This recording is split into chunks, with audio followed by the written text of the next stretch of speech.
강혜신의 오늘의 미국.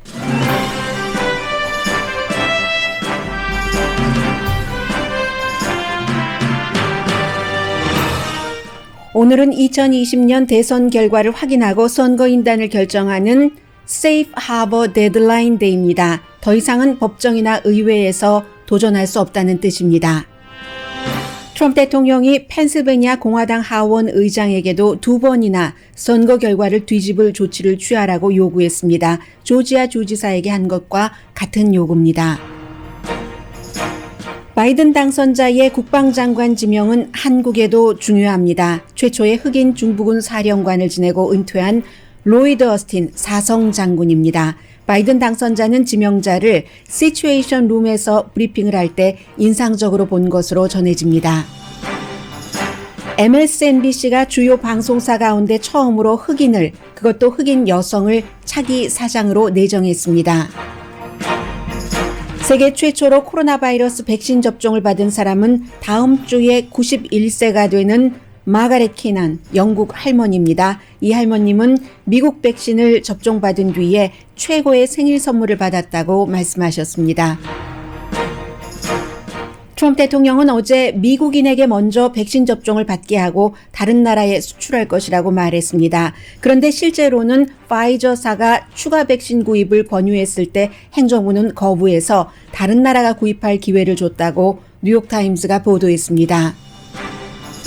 오늘 백악관에서는 백신 정상 회담이 열립니다. 그런데 파이저사와 모더나사가 백악관의 백신 회의 초대를 거부했습니다.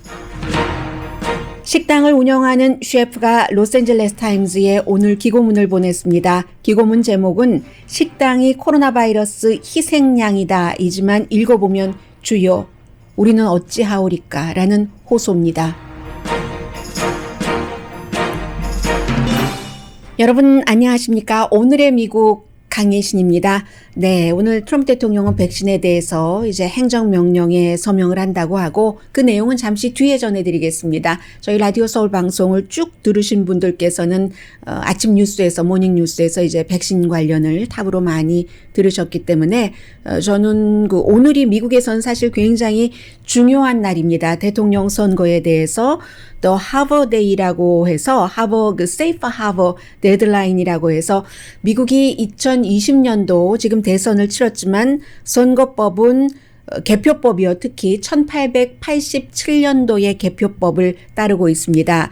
그 1887년도의 개표법에 따르면 오늘입니다. 오늘 the Safe Harbor Day 데드라인이기 때문에 오늘이 지나면은 오늘 이제 그 집계를 해야지 되고요. 전부 지금 어제까지 47개 주와 디스트릭 오브 콜롬비아에서 누가 더 많은 표를 받았느냐 해서 선거인단 계산이 다 나왔고요. 오늘 이제 뭐 뉴욕 이런 데 나와서 마무리가 될 텐데 오늘까지 원래는 데드라인으로 다 해야지 되지만 내일까지 약간의 그 여지를 남겨두고 있고요. 그리고 이 1887년 법이라는 게 선거인단 표를 다 그 계산을 하고 나면은 그 다음에는 이제 또 주정부도 논란을 오늘까지 다 마무리를 지어야지 됩니다.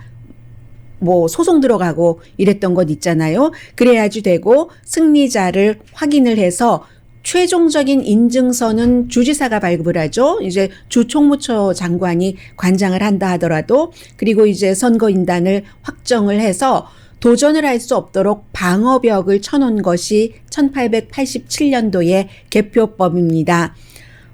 그래서요, 예, 법정에서는 또 선거가 끝난 게 확실하고 법적으로도 도전할 수 없도록 의회에서도 도전할 수 없도록 해놓은 것인데 법적 도전은 뭐 이미 거의 끝났기 때문에 일부에서는 뭐 연방 대법원 얘기를 하고 있습니다만 거의 불가능합니다. 어제도 그 팍스 TV의 루드합스가 백악관에 그 대통령의 반이민법을 강하게 그 설계를 했었던 스티븐 밀러 보좌관을 과 인터뷰를 하면서 왜 이걸 연방 대법원으로 가져가지 않느냐고 뭐 호통을 치고 하던데 정말 호통치는 스타일이었어요. 그렇던데 그 연방 대법원에서도 이 내용을 뭐 받아들일 리도 별로 없어 보이고 받아들여도 선거 결과가 뒤집히지는 않을 것 같습니다. 그런데 드라마는 계속될 수 있습니다. 왜냐하면 대통령이 이게 헌법에 명시된 것이 아니기 때문에 계속 그 주의회를 통해서 도전을 하겠다라고 했는데 지금 미국 의회는 1월 3일에 개원을 하기 때문에 새로운 의회가 개원하기 전에는 현재 있는 정치인들이 주인입니다.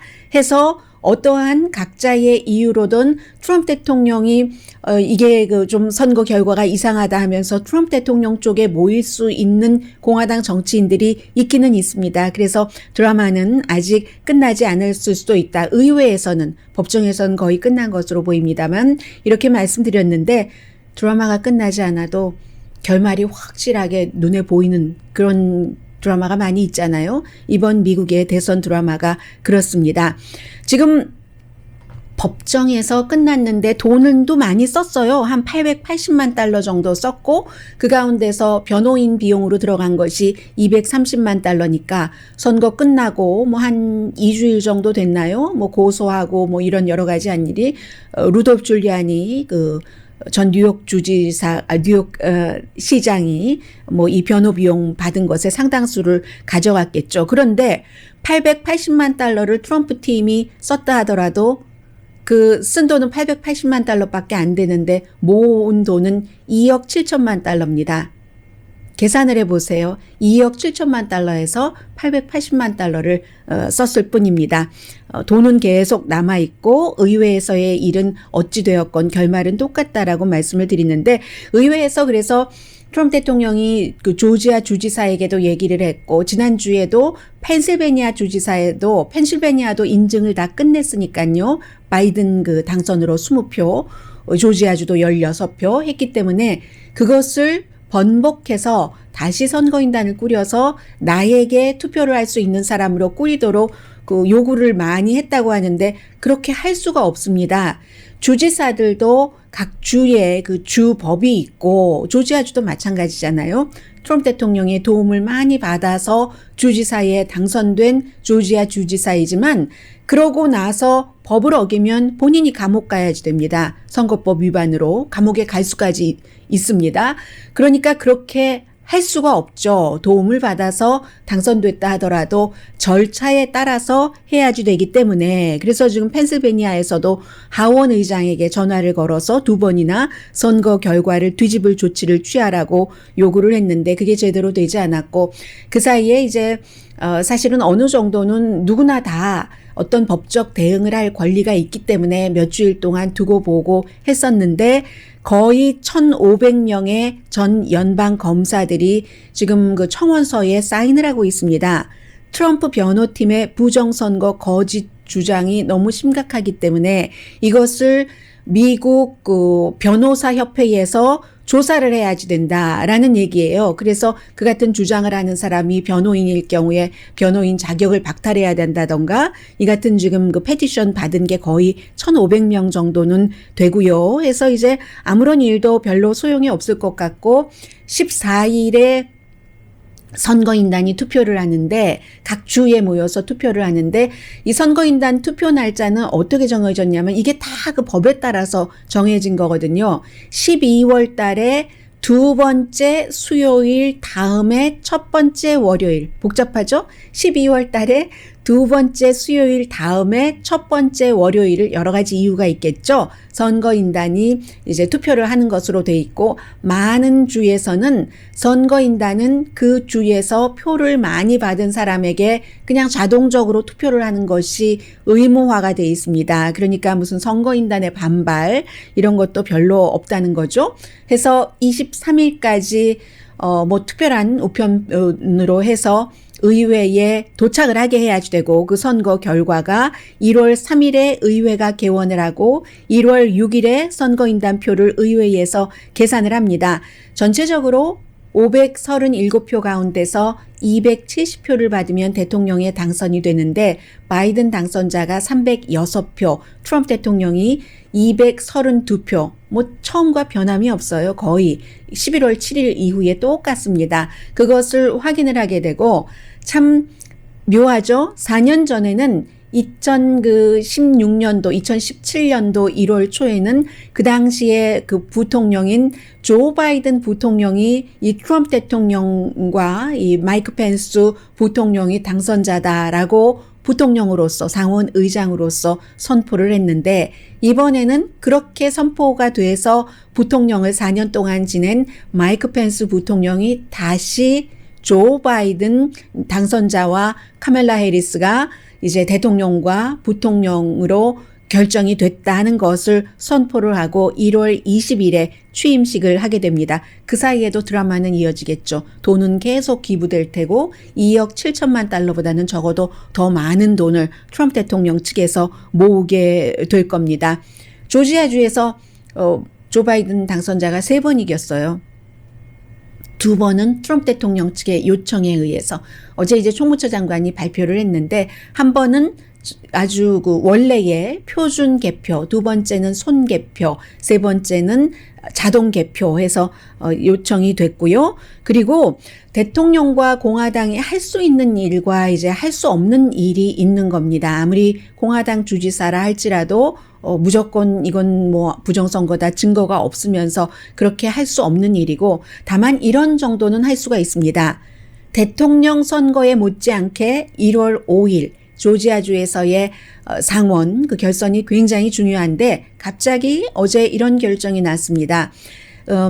가장 그 표가 민주당 표가 많이 나오는 컵 카운티라는 곳이요. 아틀란타 그 바깥 외곽지대죠.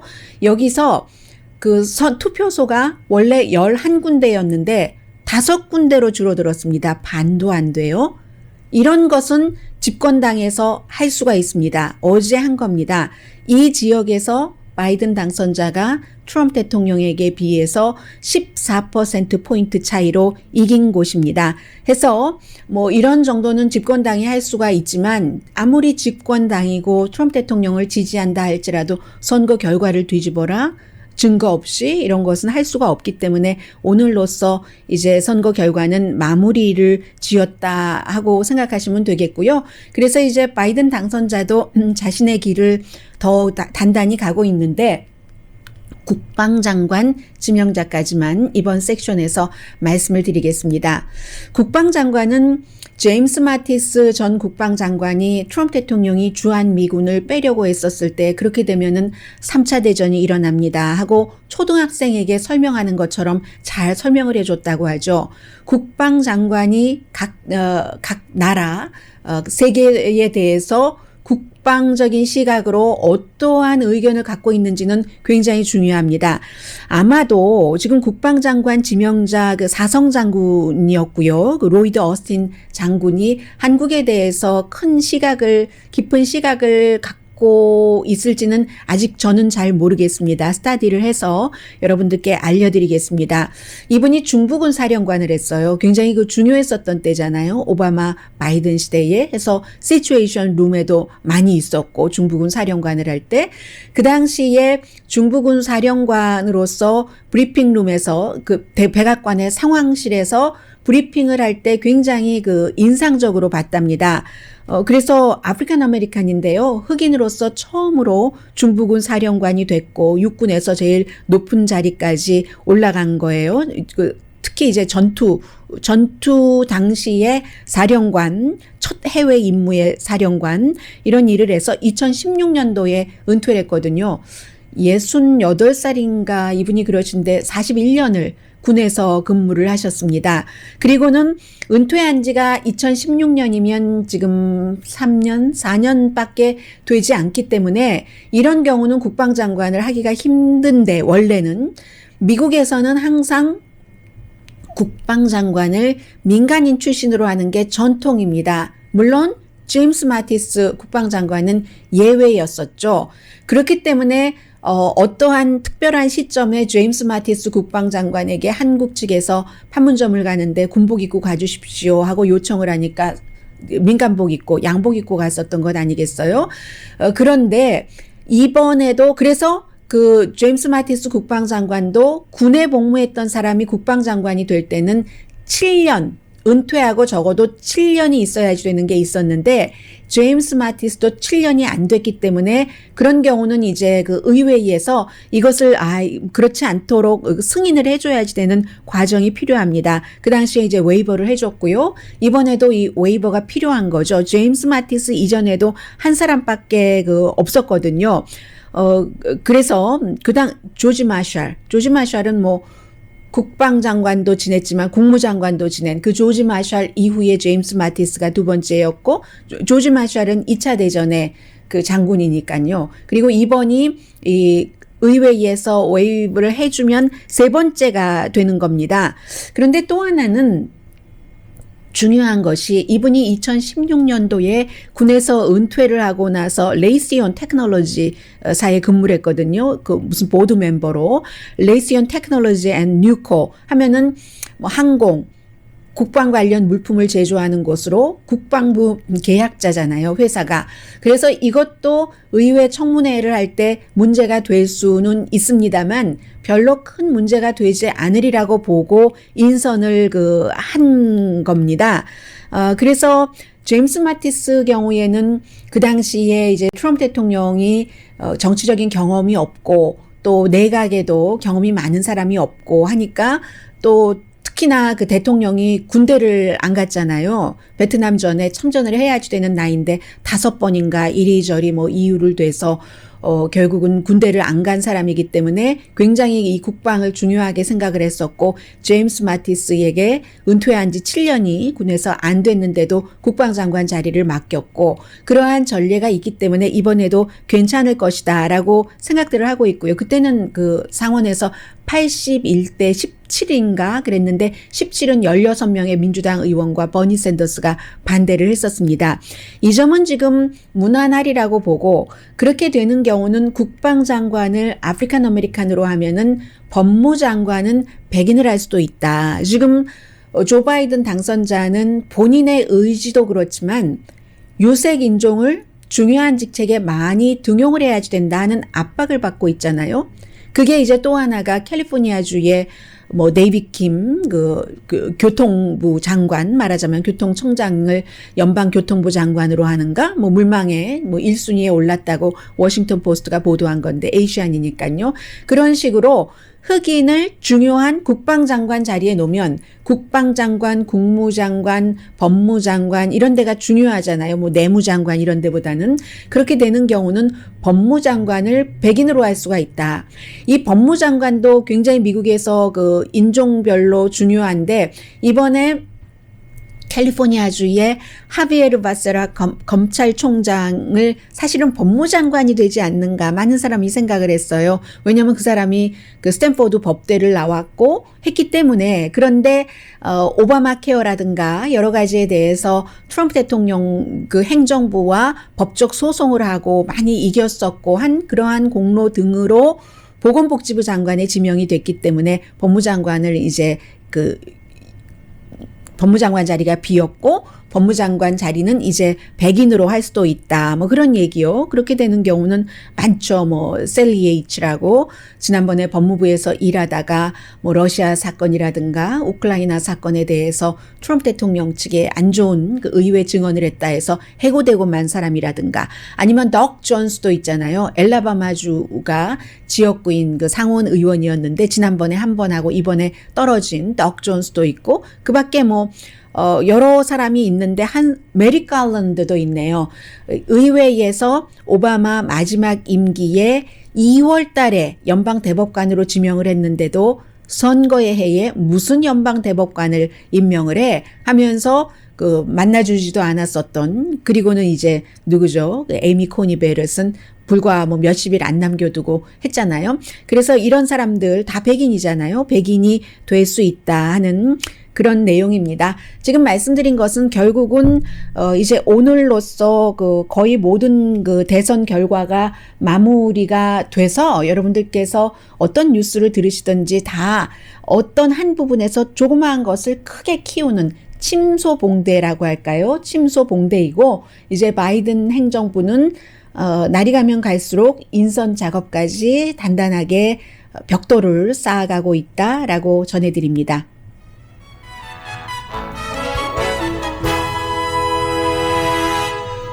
잠시 뒤에는 생활 뉴스면서 너무나 중요한 이 백신에 대해서 좀 전해드려야지 될 것 같습니다. 잠시 뒤에 뵙겠습니다. 라디오 서울 방송 오늘의 미국 듣고 계십니다. 제가 마지막에 여러분 광고 들으실 때 막 페이지를 열었는데 지금 그 백악관의 웨스트윙이요. 이 코비드 19 이거 퍼진 게 아닌가 굉장히 걱정을 한답니다. 왜냐하면 이 코로나 바이러스 사태에서도 지난주에 말씀드린 것처럼 국무부와 백악관에서는 계속 일정대로 할러데이 파티를 열었습니다. 그런데 이 할러데이 파티에 누가 참석을 했느냐 하면은 며칠 전에 지나 앨리스라는 대통령의 그 변호인이요. 이 루돌프 줄리아니 변호사의 옆에 서 있는 36살에 이 그 여성 변호사가 서 있었는데 이 앨리스 변호사가 본인이 양성 반응이다 하고 백악관에 알렸답니다. 지금 제가 악시오스의 보도를 보고 있거든요. 금요일에 이 백악관의 할러데이 파티에 지나 앨리스 대통령의 변호사가 참석을 했으니까 금요일이고 지금 알렸으니까 놀랄 수밖에 없겠죠. 하기는 그 백악관에선 지금까지 코로나 바이러스에 걸렸던 사람이 뭐 한두 명이 아닙니다. 대통령, 대통령 와이프, 대통령 어린 아들, 대통령의 비서실장, 대통령의 대변인, 그리고 또 대통령의 선임 고문 스티븐 밀러, 대통령의 선임 고문의 부인이면서 역시 백악관에서 일하는 사람, 대통령의 경호팀, 또 누가 있습니까? 너무너무 많기는 해요. 너무너무 많기는 합니다. 다 치료받았어요. 그 사람들은 제대로 좋게.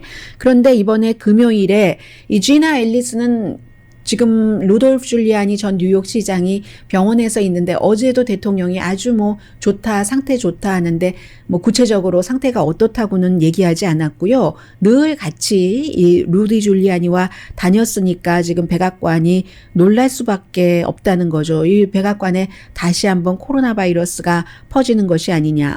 백악관에서 일하는 루디 줄리아니의 아들인 앤드류 줄리아니도 양성 반응을 받았고요. 지금 이런 뉴스들이 많이 나오고 있습니다. 이스트윙에도 갔네요. 파티 자체가 프라이데이에 이스트윙에서 열렸었고 그 파티는 피터 나바로 대통령의 무역 어드바이저가 정확하겠죠.가 주최를 한 할러데이 그 파티였는데 당연히 마스크 안 썼고요. 그렇게 거리두기 안 했고 또 이게 인도어 실내의 이벤트였답니다. 그러니까는 이 파티에 갔었던 사람들이 다 굉장히 지금 걱정을 할 수밖에 없다는 거죠. 이거 보면은 어제 제가 여러분들께 말씀드렸었던 것처럼 이 지나 앨리스가 변호사가 여름에 분명히 코로나 바이러스에 걸렸다 회복된 것으로 알려졌거든요. 그런데도 또 양성 반응이 나왔다는 겁니다. 이 코로나 바이러스가 쉽게 보고 한번 걸렸다고 면역이 생겨서 전혀 안 걸리고 하는 것도 아닌 것 같아요. 그래서 지금 악시오스가 그 파티 자체를 피터 나바로 대통령의 무역 자문이 열었기 때문에 피터 나바로에게 물어보고 대변인에게 물어보고 하는데 지금 아무런 답변이 없다는 겁니다. 언론 매체이기 때문에 어떤 그 소스가 있어서 지금 이 같은 뉴스를 낸 것 같고요. 영국에서 미국 백신을 처음 맞으신 분이 다음 주에 91세가 되시는 분이세요. 이분은 자녀가 2분이 있고 그리고 그 손주가 4명이 있는 그 할머니시거든요. 할머니신데 너무 젊으셔서 마가렛 그 키넌이라는 할머님이신데 아주 편안하게 보통 뭐 특별한 게 맞은 건 아니고 보통 사람들 맞는데 제일 처음으로 맞으신 분이에요. 기다렸다가 이렇게 맞으시는데 보니까 파란색 눈사람이 그려져 있는 셔츠를 안에 입으셨는데 정말 내가 특권이다. 정말 맞고 싶었다. 왜냐하면 올해 내내 혼자 있었는데 새해에는 가족과 친구들과 함께 지내고 싶다라고 얘기를 하셨습니다. 영국의 경우는 80세 넘으신 분들 그리고 이제 너싱홈에서 일하시는 분들에게 먼저 놓거든요. 그래서 물론 미국 겁니다. 이 파이저하고 바이오엔텍 회사가 같이 만든 것을 기본적으로 이달 말에 400만 도수를 확보를 한대요. 그럼 200만 명이 맞을 수 있는 거죠. 2번 맞아야지 되니까. 영국 정부가 4천만 도수를 주문을 했습니다. 대부분 이제 다음 주에 도착을 한다고 하고요. 이리하여 정말 코로나 바이러스가 끝을 위한 시작이 아닌가 했는데 좀 전에 말씀드린 것처럼 대통령의 변호사인 지나 앨리스 같은 경우는 여름에도 한번 양성 반응이었는데 또 양성 반응이 나왔다는 것이고요. 해서 이 코로나 바이러스에 대해서 백신을 불을 끄는 호수다. 전문가들이 그렇게 말을 하고 있습니다. 2번 맞고 특히 2번 맞고 난 뒤에 7일이 있으면 효력이 한 95% 있다는 거잖아요. 파이저사 같은 경우에. 그런데 이제 한 3주나 4주일 정도 첫 번째 맞은 뒤에 맞아야지 되고, 그런데 이게 굿뉴스가 있고 배드뉴스가 있는 거예요. 호수가 어디 불이 나면 호수가 막 그 물로 뿌리면은 그 불을 끌 수는 있죠. 그런데 호수가 역부족일 때가 있는데 그게 어떤 때냐면은 코로나 바이러스가 너무 많이 확산이 되고 그리고 백신 접종자가 적으면 그때는 효력이 이 뭐 파이저나 모더나에서 말하는 것처럼 95%까지 안 갈 수도 또 있다는 얘기입니다. 이게 지금요 의학 잡지에 실린 얘기거든요. 말하자면 논문이에요. Journal Health Affair라는 그 페이퍼에 실렸는데 비교적 최근의 논문입니다. 이 논문의 작성자가 여러 명이잖아요. 그 가운데 한 사람은 이분은 지금 바이든 대통령이 질병통제국장으로 내정한 분이네요. 하버드 대학교에서 가르치고 그리고 매사추세츠의 그 제너럴 허스피털에서 일하시는 닥터 로첼 와렌스키 박사도 이 논문의 저자에 포함이 됩니다. 불이 너무 크면은 그런데 이게 지금이라는 거예요. 백신의 효력이 낮을 수도 있다는 게 하루에 20만 명이 감염이 되고 9월 달에는 하루에 감염자가 한 3만 5천 명 정도밖에 되지 않았거든요. 그러면 그렇게 힘들다 하는 얘기고요. 오늘 이제 그 트럼프 대통령이 어제 미국 사람부터 백신 맞게 하고 수출하겠어라고 얘기를 하고는 백악관에서 백신 서밋이라고 해서 백신 정상회의라는 것을 엽니다. 아메리카 퍼스트 이것도 얘기를 하면서 그래서 이제 백신 개발자라든가 과학자 또 백신을 이제 배분하는 사람들, 정부 리더 이런 사람들이 쭉 나와서 백신 배포를 어떻게 하는가 하는 것에 대한 회담을 하게 되는데 질병통제국이 이제 10일 내일 모레 만나잖아요. 만나서 바로 승인을 하게 되고 이번 주말부터라도 접종이 시작이 될 수 있으니까 그래서 이렇게 하게 되는 건데 뭐 페덱스라든가 UPS라든가 월그린 뭐 CVS 약국 또 이제 이렇게 배달해주는 그런 회사들이 참여를 하는데 거의가 이번에는 낮은 직급의 사람을 보낸답니다. 이게 다 또 신선도도 떨어졌고 대통령의 그 네임덕 기간이기도 한 거죠. 처음에는 뭐 코로나 바이러스 사태 일어났었을 때 아주 그 관련자들 CEO들이 뭐 백악관에 다 모여서 했잖아요. 지금 CEO들이 안 옵니다. 낮은 직급의 사람들을 보내고요. 심지어는 막상 백신을 개발한 파이저사와 모더나사는 여기에 참여를 안 하겠다고 선언을 했습니다. 파이저사와 모더나사는요, PR 스턴트다. 홍보 스턴트 쇼다. 이렇게 얘기를 하고 있습니다. 그러면서 오늘 그 대통령이 아메리카 퍼스트, 미국 퍼스트다라고 얘기를 했는데 뉴욕타임스가 보도한 것에 따르면 여름에 지금 그 파이저사에서 미국 정부가 보건복지부를 통해서 1억 도수 5천만 명이 맞을 수 있는 것을 선주문을 했습니다. 그것을 먼저 주문한 그 돈으로 개발을 했죠. 모더나사 같은 경우는 전국 보건연구소와 같이 했지만 파이저사는 그래서 정부 돈 받은 게 아닙니다. 그렇게 했는데 그게 여름이었는데 그리고 나서 파이저사가 다시 미국 정부에 접근을 했답니다. 한 1억 도수 정도를 더 미국에 공급을 할 수가 있는데 초반에 생산하고 이걸 더 사시겠습니까? 라고 얘기를 했었을 때 미국 정부에서 거절을 했다는 거예요. 그랬기 때문에 파이저사가 영국에도 팔고 4천만 도수 이렇게 팔 수 있었다는 거죠. 이젠 이해가 좀 됩니다. 왜 영국에서 먼저 사서 영국에서 먼저 맞지? 이게 조금 이해가 안 됐었거든요. 그런데 제안을 했었을 때 이 뉴욕타임스의 보도가 맞다면 백악관에서 아직 아니라고, 백악관은 아니라고 하고 파이저는 말하기 애매하죠. 말 안 하고 있는데 이 정보는 누가 뉴욕타임스에 줬는지 해서 이 파이저사가 다른 나라에도 백신을 팔 수 있었다고 하고 대통령은 어제 아메리카 퍼스트다, 다른 나라에 수출 못한다. 이것은 이미 다 계약이 됐는데 수출을 못할 수가 없잖아요. 그 당시에 그랬다. 그러면 왜 그랬을까? 그래서 파이저사에서는 1억 도수 말고는 6월 달 이전에는 추가로 그 공급을 받을 수가 없답니다. 다른 나라와 계약을 했기 때문에 그런 데를 줘야지 되니까 계약 위반이잖아요. 그래서 그렇다고 하는데 왜 그랬을까? 왜 그랬을까? 취재를 해보니까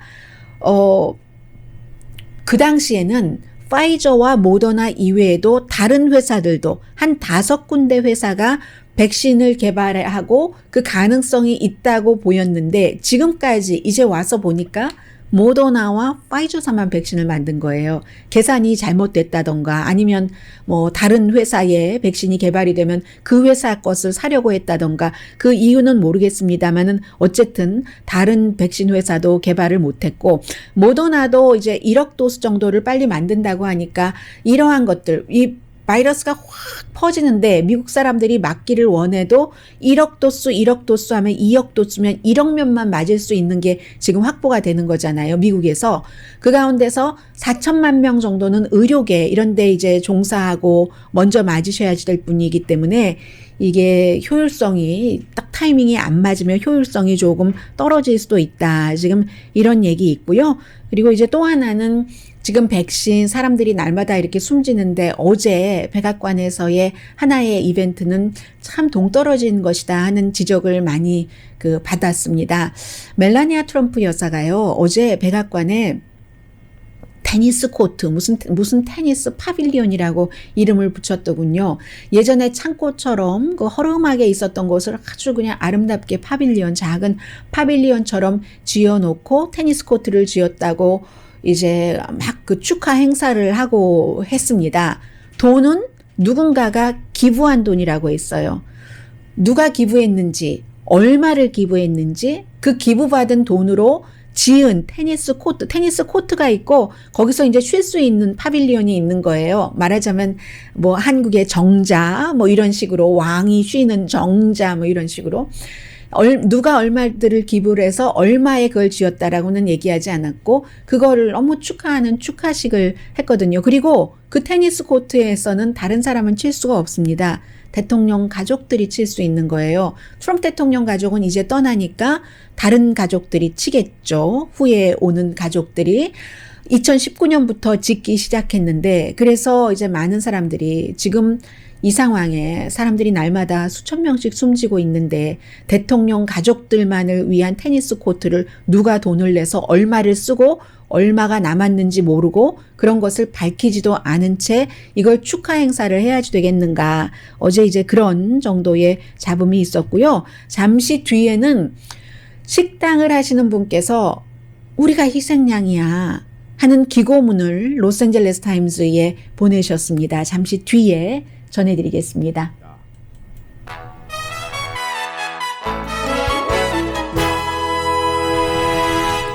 라디오 서울 방송 오늘의 미국 듣고 계십니다. 네, 지금은 아마 그 식당업을 하고 계시는 분이라면 다 공감하실 테고 그리고 우리 모두는 식당에 다니기 때문에 어느 정도 완전하게 공감은 아니더라도 이해할 수 있는 그런 내용입니다. 해서 그 블록 윌리엄슨이라는 분인데 이분은 본인이 그 요리사이기도 하고요. 식당을 원래는 4개나 갖고 계셨던 분인데 지금 하나만 오픈하고 계시는 분입니다. 그 플라야 프로비전즈 사막에 있는 그 플라야 비그 woman 이렇게 호수처럼 되고 하는 그 낮은 지대의 식량 아주 굉장히 리얼한 그 식당 이름이네요. 저는 가보진 않았지만 사진으로는 봤습니다. 로스앤젤레스 타임즈에서 그 사우스베이에 있는 식당인데요. 한 곳 지금 남아있는 거예요. 팬데믹 전에는 남편과 스태프들과 식당 4개를 운영을 해서 100명이 넘은 스태프들이 있었고요. 그런데 직원들을 점점 줄였어야지 되고 이것은 비즈니스 하는 사람, 식당업을 하는 사람의 플랜이 아니었다고 얘기를 합니다. 3월 달 이후에 플라야 비스타에 있는 어떤 키코키코라는 식당 문 닫았고, 또 플라야 딜레이에 있는 트리플이라는 식당도 닫았고, 최근에 레돈도 비치에 있는 허드슨 하우스라는 곳은 팔았다고 합니다. 그리고 지금 파타임 스태프들과 함께 남아있는 이 플라야 딜레이에 있는 이 플라야 프로비전즈라는 식당 하나를 운영을 하고 있는데, 지금 로스앤젤레스에서는 자꾸만 식당을 희생양으로 삼고 있다. 증거 없이 식당에서 코로나 바이러스가 퍼진다고, 특히 야외 실내가 아닌 식당에서도 오늘 이제 법원이 제출을 하라고 했잖아요. 과학적으로 야외 식당에서 사람들이 밥을 먹을 때 코로나 바이러스를 퍼뜨린다는 증거를 가져와라. 지금 LA에서 그런 판결이 나왔기 때문에 오늘 이후에 내일 또 뉴스가 되겠죠. 그런데 이분도 식당업을 하시는 분으로서 그게 증거가 없다. 뭐 이런 얘기를 계속 하고 있습니다. 본인이 지금 운영하고 있는 식당이요. 플라야 프로비전스 같은 경우는 3월 달부터 지금까지 실내에서는 영업을 하지 않았다고 얘기를 합니다. 페리오에서 풀 서비스를 하고 스텝도 줄이고 이렇게 저렇게 해서 수입이 줄어들었기 때문에 스텝들을 40명을, 굉장히 큰 식당인가 보네요. 휴가를 보냈는데, 그리고는 우리가 다 상상할 수 있는 일이잖아요. 밖에서 이제 식당을 운영을 하려면은 히터도 놔야지 되고, 그리고 또 무슨 천막도 쳐야지 되고, 천막이라기보다 방수장치 커버 같은 것도 해야지 되고, 그러는데도 이유는 줄어들고, 다 아는 얘기를 아주 세세히 쓰고 난 다음에 수많은 식당 종업원들은 어떻게 살라고 그러십니까? 어찌 살라고 함칩니까 하면서 이제 미국 식당을 기준으로 얘기를 하니까요. 이분이 시간당 식당에서 일하시는 분들이 평균 버는 돈이 $16인데 일주일에 40시간씩 일해서 $16를 벌어도 어떻게 사는데 지금 어떻게 했느냐 하는 얘기입니다. 그리고 이제 식당이 문을 다 닫고 나면은 도미노 현상이 일어나서 크게는 농부부터 리커, 딜리버리 드라이버, 그리고 이제 미국 식당은 다 식탁 보호를 까니까 리넨 컴퍼니 등등. 본인 식당도 클리닝 클루를 이미 없앴다고 얘기합니다. 디시워셔라든가 버스보이라든가 그리고 이제 주방장을 보조하는 사람들, 라인쿡 이런 사람들, 호스트도 미국 식당에 가면 다 있잖아요. 그리고 이제 매니저도 심지어는 없애고 서비스 스텝도 많이 줄였는데도 그래도 이게 운영이 안 된다. 식당 업계가 경기 부양책이 없으면 85% 개인 식당이라든가 작은 식당, 아주 체인 기업 식당이 아닌 곳은 문을 닫고 말 것이고, 그에 따라서 1,600만 명이 일자리를 잃어버릴 것이라고 얘기를 합니다. 연방과 주정부 도움이 제발 빨리 많이 오면은 좋겠다고 말합니다.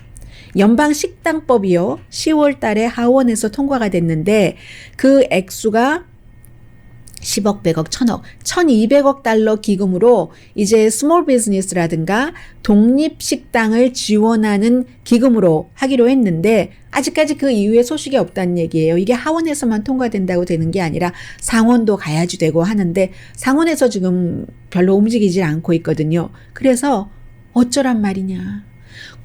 정말로 곧 인도어, 실내에서의 식당도 오픈을 해주고 플러스 아주 큰 액수의 연방정부, 주정부, 로컬 정부로부터의 지원금이 없으면 우리는 죽는다. 이런 얘기세요. 그런데 아직까지 이 경기부양책 같은 것은 제대로 되고 있지 않고요. 걱정하시는 분들이 아무튼 굉장히 많습니다. 네.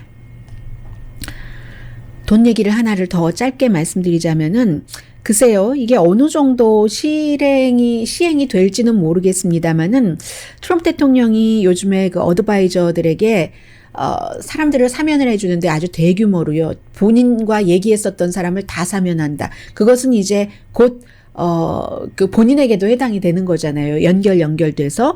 물론 대통령이 얼마나 진지하게 이런 생각을 하고 있는지 모르고 또 대통령의 생각이 바뀔 수도 있고 자주 바뀌기 때문에 그렇기는 하지만 친구들과 어드바이저들에게 물어본답니다. 이 사람 사면해도 돼? 사면해도 돼? 그런데 어떤 사람은 사면해줄까 하고 또 물어보잖아요. 다 사면받기를 원하지도 않는다고 하거든요. 아무튼 그런데 또 하나는 백악관의 지금 그 법률 자문팀이 대통령보다는 조금 더 전통적으로 이 사면하는 것에 접근을 한다고 하는데 뭐 어떤 매체는 크리스마스 선물처럼 사면권을 지금 대통령이 기획하고 있다는 얘기도 나오고 있고요. 잠시 뒤에 다른 뉴스 전해드립니다.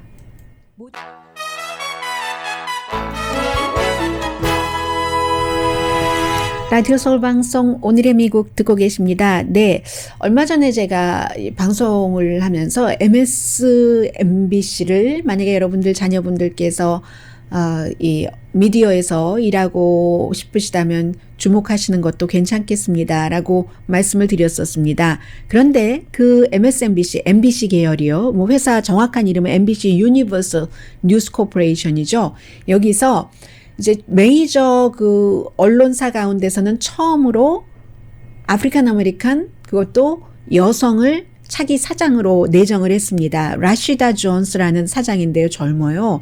2월 1일부터 사장을 하게 되는데 현 사장은 2월 1일부로 선거 끝나고 나서 이 MBC 측에 난 더 이상 안 한다라고 얘기를 했대요. 한 35년 MBC와 MSNBC에서 일을 했고 아주 그 유명한 사람들을 많이 그 발굴한 사람입니다. 레이첼 매도우라든가 조 스카보로의 와이프면서 공동 진행자인 미카 브레진스키라든가 이런 사람인데 이제 나는 더 이상 안 하겠다 했는데 지금 새로 되는 아프리칸 아메리칸 여성 라시다 존스 이제 사장 내정자는 7년 MSNBC 측에서 일을 했는데 굉장히 그 존중받는 베테랑이고요. 속보와 디지털 분야에서 활약을 많이 했는데 MSNBC가 뉴스 분야에서는 50%를 여성으로 하고 전 직원도 50%를 유색 인종으로 하겠다 하는 것을 발표하고 나서 얼마 되지 않아서 이렇게 조치를 하는 겁니다.